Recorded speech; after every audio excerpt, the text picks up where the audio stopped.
This is pilleater. I'm going to be giving a lecture on the ideology of profit, which is the design and its fallacy.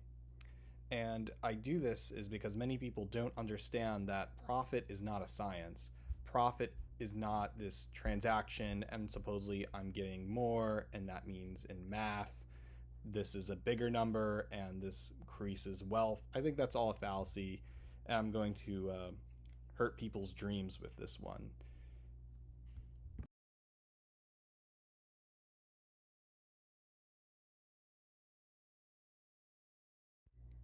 This is the table of contents. First, I will be going over the board game Basari by Reinhard Stappa. Then I will be talking about the town of King of Prussia, Pennsylvania. And then I will add my concluding remarks.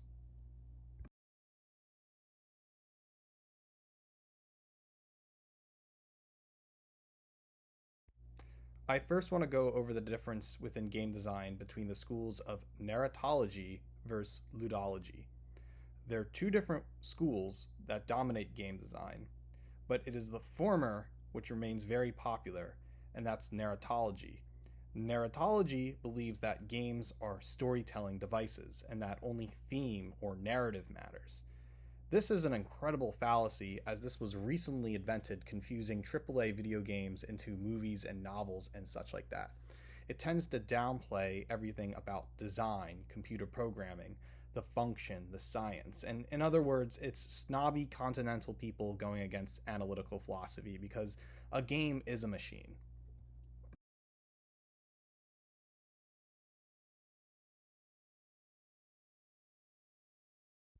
And so I put this out right now is that this is about ludology. In other words, the design about how things works, the analytical philosophy of what is a game, what is interactivity, what is player expression. This is not coming from a narratological point of view. This is about ludology. And I want to make this clear when I'm talking about the game Basari and what a ludology or an analytical point of view is needed to criticize profit and capitalism.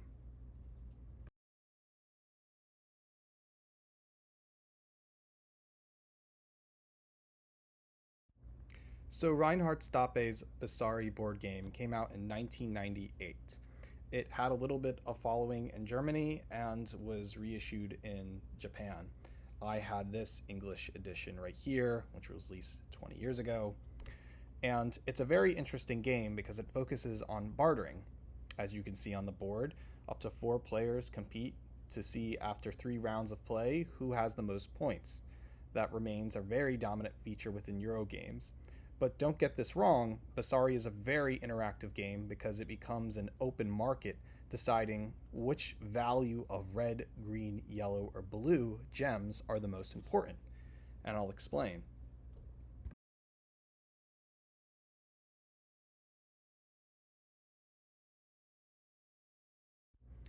In Basari, every player has 3 action cards.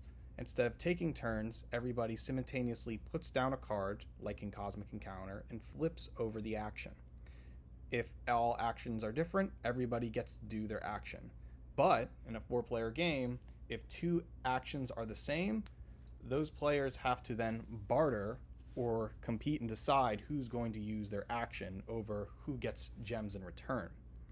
So after a round of gameplay, whether you're rolling the dice, collecting the gems on the board, or getting victory points, after a round, whoever has the most color of that gem gets that many points.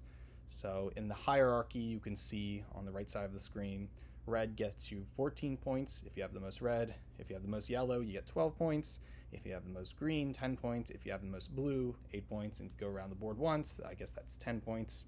But you're seeing that there's a hierarchy here, red being the first, yellow being the second. Okay, well, wait a second. Aren't what about value? Therefore, the highest value would be red, correct?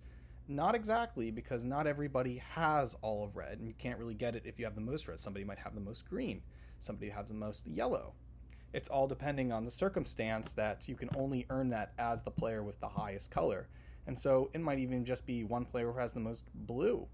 And that could be the issue because value is determined not on the innate hierarchy of red being the highest, but at that situation and round, who has the most colors of that sort?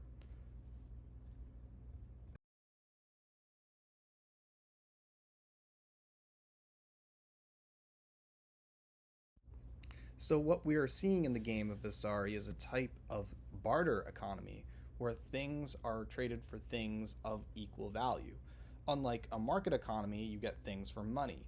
There's no money in Basari as we're all fighting for these gems to get us the highest point. Of course, it's a competition, and of course, we can say red, we're more advantageously trying to get red. The point is, not everybody's going to get red in a turn, and the most player might have blue and only get 8 points.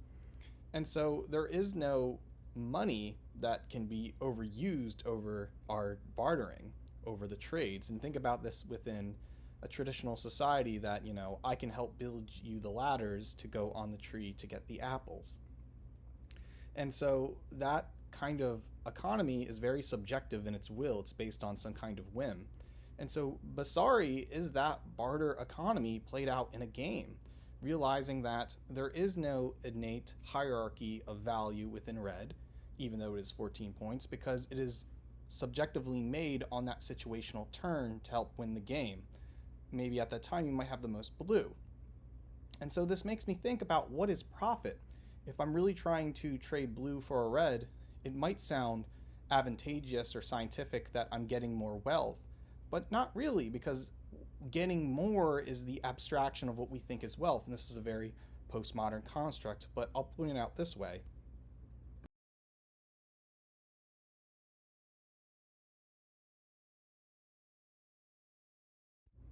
Realize then that value becomes subjective while production becomes non voluntary. So, what that means is that value no longer has an objective core to it. It becomes this kind of thing which the individual gets to make up. You could have a dumb individual thinking he needs cows, but he doesn't know how to make the milk. You can have one individual that just wants milk, but doesn't have any cows. And so, this science of deciding where is the hierarchy and value was an important part of creating civilization. Now, that would eventually become production. But in the barter economy, production has become a non-voluntary thing. In other words, if you want to build that bridge from Staten Island to Manhattan, that's supposedly on the individual's whim. And we're also seeing this weird creation of liberalism in return here. But if it was a true paternal, society, we would build the bridge from Staten Island to Manhattan because people need it. But in this gift barter economy, people are not really building the bridge because people want it. People are building the bridge because the value became subjective, and so you get this like hoodicky ideal of religion or foreseeing or sacrificing kids to an Aztec god or some shit like that. And so this is really interesting to think about American capitalism in the same way. What if American capitalism, the liberal capitalism we're under right now, is just a really big game of Basari, and we don't have our foundational understandings of value to put into place? We really don't know what it means where profit correlates to that.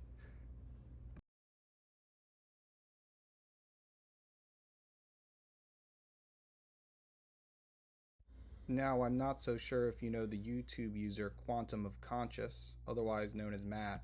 He has 90,000 followers on YouTube, and he grew up in a town called King of Prussia, Pennsylvania, which I grew up there too. And he recently did a video last year titled My Trip to King of Prussia, Pennsylvania. He calls it the God of Consumerism. If you want, please pause this video, go Google search this title, and watch Quantum of Consciousness videos first before coming back to here. Now, what's really interesting is when Matt is visiting his childhood hometown, you realize that the King of Prussia Mall is the third biggest mall in the United States of America.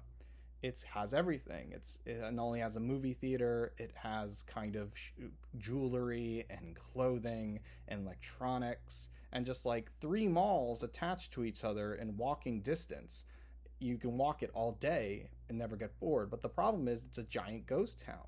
Where are all the consumers and buyers? Where are people going? It's only 35 minutes outside of Philadelphia, so what's the issue here? Well, according to the logic of capitalism, profit is supposed to be given from these buyers who give the merchant money, and that's more money or markup than what the product is being sold for. Karl Marx called that exploitation and such, but here's the problem: there's not enough demand to meet for this oversaturated supply of warehouses in this congestion area of just a mall built up. So what's the issue here? Why you would, by this logic, the King of Prussia Mall would go out. So why is it still standing? Well,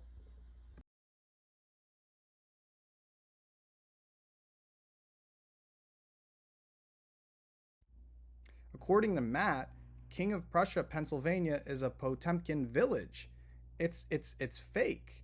It's a village, kind of like the village in North Korea, showing the might of the country when no one really lives there. So King of Prussia is propped up for non-Americans and foreigners to show you how beautiful and luxurious liberal capitalism is.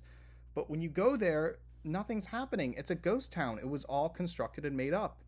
Realize too that Lockheed Martin has a base in King of Prussia, and they do military stuff there as well. So there's a huge basis in King of Prussia to make sure that it's ideological more than a functioning free market, or if capitalism really works.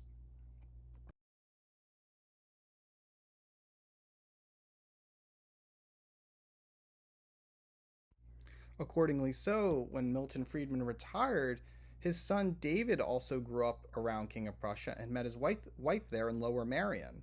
And when he was in King of Prussia, Milton Friedman's son David, he wrote The Machinery of Freedom, a guide to radical capitalism. This book would become the manifesto of anarcho capitalism, the ideal that you could have more free markets and anarchist sensibilities while supposedly having wealth exchange with everybody having their own personal market. In other words, profit is not the main motivation anymore. It's rather about the subjective interest in barter economies of sorts. And we're going back here to Basari. So, who's based in King of Prussia? The Friedman family. And what are they doing next to Lockheed Martin? Selling the America the ideal that liberal capitalism functions, and King of Prussia is this fake village for everything else. And so Matt and we come to the conclusion that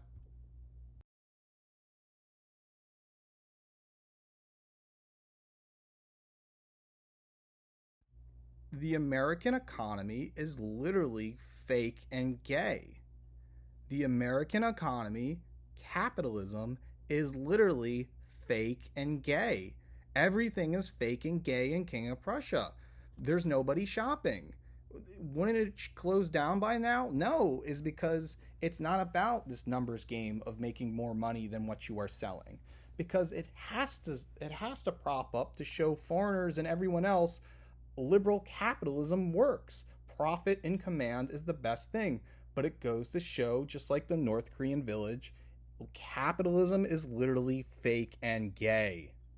It's just fake. It doesn't make any sense. And so when you add that fake and gay logic, it's just like Basari. It's not about having the most red gems.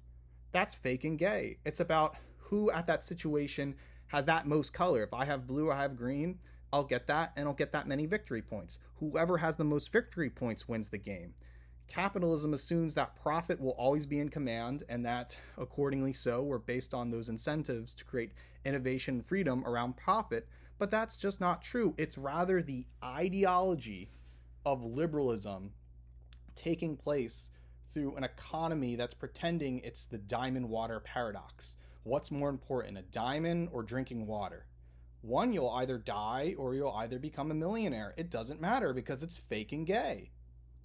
And so I just really wanted to hit this home through the ideal of game design and ludology that, like in the game of Basari, value is an entirely, or profit is an entirely subjective thing in value, and we should be criticizing capitalism on the notion is that no one gets more from what they trade in, because even within game design, value and the exchange to that is a subjective thing, just like how fake and gay King of Prussia is.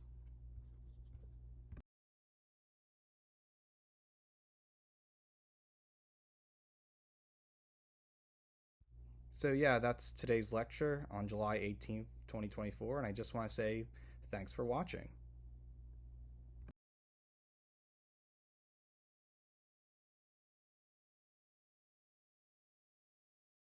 So, if you really like this lecture I gave and you want to read about similar articles I wrote, you can go to www.pilleater.com and buy my book, Suicidal Asian and Promiscuous: The Muse We Neglect.